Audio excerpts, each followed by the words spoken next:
ಕ್ಷಣವತ್ತು ಅಣಿಮುತ್ತು ಪುಸ್ತಕದಿಂದ ಆಯ್ದ ಕಥೆಗಳ ಧ್ವನಿಸುರುಳಿಯಲ್ಲಿ ಇಂದಿನ ವಿಷಯ ನಾನಿದನ್ನು ಮಾಡಬಹುದಾದರೆ ನೀವೂ ಮಾಡಬಹುದು. ಇಂತಹ ಕುತೂಹಲಕಾರಿ ಪ್ರಶ್ನೆಯನ್ನು ನಮ್ಮ ಮಕ್ಕಳು ಕೇಳಿರಬಹುದು. ಆದರೆ ಐಸಿಸ್ ಜಾನ್ಸನ್ ಎಂಬ 4 ವರ್ಷ ವಯಸ್ಸಿನ ಬಾಲಕಿಯ ಪ್ರಶ್ನಾರ್ಥಕ ಮಾತುಗಳು ಮಾತಿನಲ್ಲಿ ಮುಕ್ತಾಯವಾಗಲಿಲ್ಲ. ಜನೋಪಕಾರಿ ಸಂಸ್ಥೆಯೊಂದರ ಜನನಕ್ಕೆ ಕಾರಣವಾಯಿತು. ಒಮ್ಮೆ ಬಾಲಕಿ ಐಸಿಸ್ ತನ್ನ ಅಜ್ಜಿಯೊಂದಿಗೆ ಟಿವಿ ಮುಂದೆ ಊಟ ಮಾಡುತ್ತಿದ್ದಳು.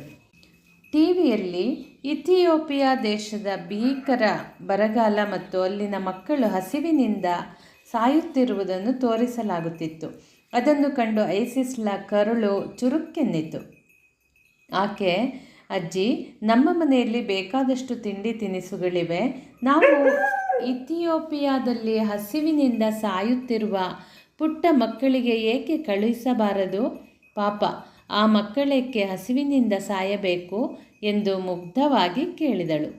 ಅಜ್ಜಿ, ಮಗು, ಇಥಿಯೋಪಿಯಾ ಇಲ್ಲಿಂದ ಬಹು ದೂರದಲ್ಲಿದೆ.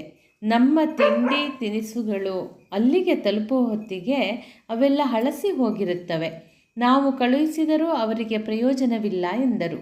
ಆಗ ಐಸಿಸ್, ಹೌದಾ, ನಮ್ಮ ಊರಿನಲ್ಲೂ ಹಸಿವಿನಿಂದ ಬಳಲುತ್ತಿರುವ ಪುಟ್ಟ ಮಕ್ಕಳು ಇರಬೇಕಲ್ಲವೇ ಎಂದು ಕೇಳಿದರು. ಅಜ್ಜಿ, ಇರಬಹುದು ಎಂದರು. ಐಸಿಸ್, ನಮ್ಮೂರಿನ ಮಕ್ಕಳಿಗೆ ಊಟ ಕೊಡೋಣ ಎಂದಳು. ಮರುದಿನ ಆಕೆ ಒಂದಷ್ಟು ತಿಂಡಿಯನ್ನೆತ್ತಿಕೊಂಡು ತನ್ನ ಊರಾದ ನ್ಯೂ ಆರ್ಲಿಯನ್ಸ್ನಲ್ಲಿ ಸುತ್ತಾಡಿದಳು. ಅಜ್ಜಿಯ ಮಾತು ನಿಜವಾಗಿತ್ತು. ಅಲ್ಲಿಯೂ ಹಸಿದಿದ್ದ ಮಕ್ಕಳು ಕಂಡುಬಂದರು. ಆಕೆ ತನ್ನಲ್ಲಿದ್ದ ತಿಂಡಿಯನ್ನು ಅವರಿಗೆ ಕೊಟ್ಟಳು. ಆದರೆ ಆಕೆ ತಂದಿದ್ದ ತಿಂಡಿ 2-3 ಸಾಕಾಗಲಿಲ್ಲ. ಆಕೆ ನಿರಾಸೆಗೊಳ್ಳಲಿಲ್ಲ. ತನ್ನ ವಠಾರಕ್ಕೆ ಹಿಂತಿರುಗಿದಳು. ನೆರೆಹೊರೆಯವರನ್ನೆಲ್ಲ, ನಿಮ್ಮಲ್ಲಿ ಹೆಚ್ಚಿಗೇನಾದರೂ ಊಟ ಉಳಿದಿದ್ದರೆ ಕೊಡಿ, ಅದನ್ನು ನಮ್ಮ ಊರಿನಲ್ಲಿರುವ ಹಸಿದಿರುವವರಿಗೆ ಕೊಡೋಣ ಎಂದು ಕೇಳಿಕೊಂಡಳು.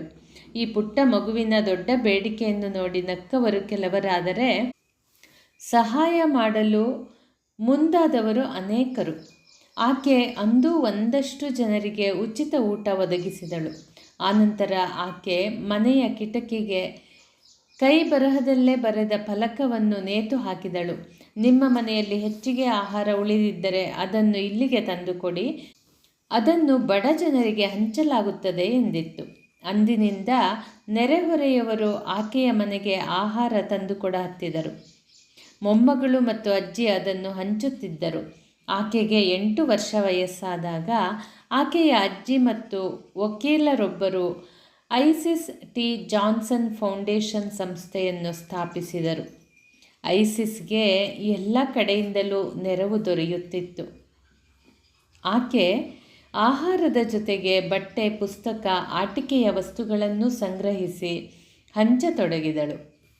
ಇದೀಗ ಐಸಿಸ್ ಹದಿಹರೆಯದ ಯುವತಿಯಾಗಿದ್ದಾಳೆ. ವೈದ್ಯರಾಗಬೇಕೆಂಬ ಹಂಬಲ ಹೊತ್ತಿದ್ದಾರೆ.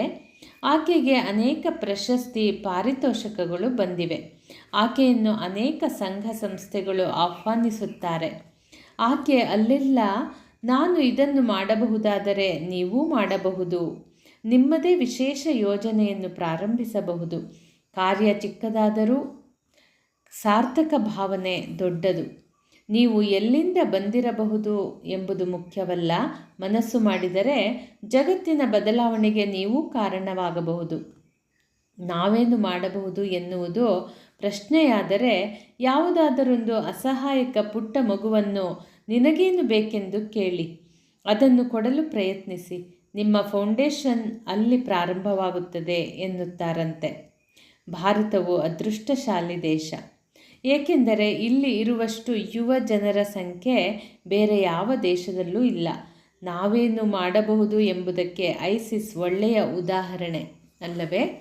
ಸ್ನೇಹಿತರೆ, ಮತ್ತೆ ಮುಂದಿನ ಸಂಚಿಕೆಯಲ್ಲಿ ಭೇಟಿಯಾಗೋಣ. ಧನ್ಯವಾದಗಳು.